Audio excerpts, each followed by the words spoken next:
right. Next up, and you go front and Oh, here we go. is Timothy Baran. Timothy enjoys cooking on Your mom wrote this, and she's a better writer than this. Timothy Baran enjoys cooking professionally and at home. See how I edited on the fly? Yeah. I know. One of us is a professional writer, Tim. I'm not sure who it is. He also likes writing dark poetry and stories whose style mimics C.S. Lewis, his favorite author.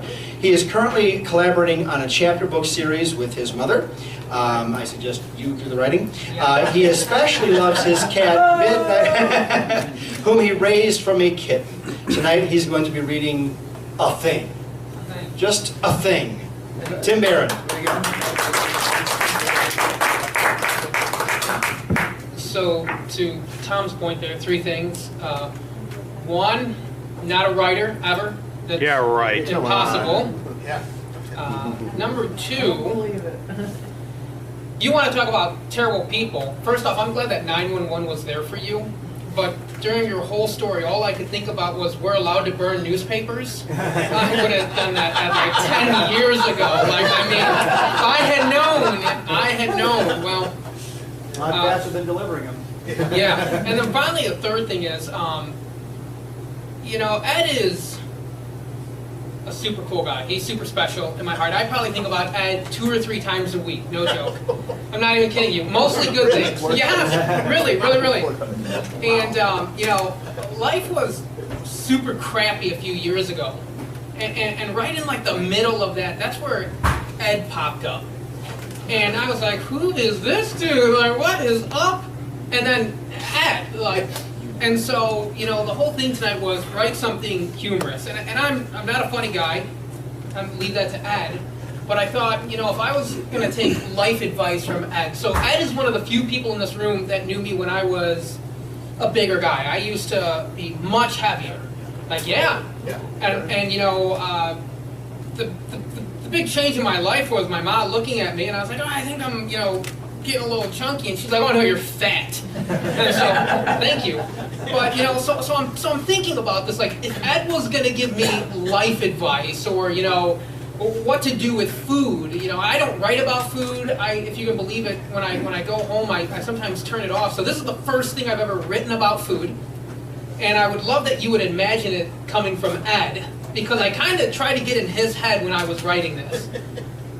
So it starts out with, yeah, I know, right? Yeah. Out and about, I stopped at this food dive. I ordered burgers and nachos and crispy French fries.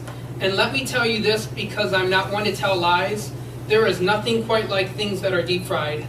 They're kind of delicious, but absolutely not nutritious. And this might sound a tiny bit superstitious, but is it only the fat that makes them so vicious? Should fries be treated like strips of gold? Can you take them with you after you're done being old? Maybe it might be better to share the fries with a friend. If you do that, he might carry your wooden box at the end. Or maybe you'd last a couple years longer if you ate more salads so you could get stronger.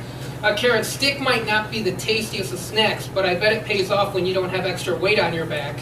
A minute past your teeth is extra weight on your feet, so think about that every time you want 10 pounds of dead meat. Maybe go for a walk or a jog or a run, or maybe order things that don't belong on a bun. You are what you eat, so maybe don't eat things that aren't great, or you could soon be serving yourself on an extra large plate. Being a couch potato is fine every now and then, but I'd advise against it while eating a bucket of fried hens.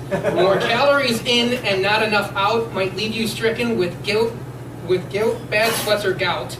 But why listen to me? I'm not a doctor or a nurse, but maybe you should if you've got extra treats in your pocket or purse. An apple a day will keep death at bay, so why bring him back with a large chocolate waste? Do you think he wants to take you out to dinner? I promise you he's not hoping you'll get thinner. Unless you're pale and sick and can't walk without aid, because then he'll help you onto the scale to see what you weigh. I guess I could go on forever and ever, but fries eaten hot are always much better.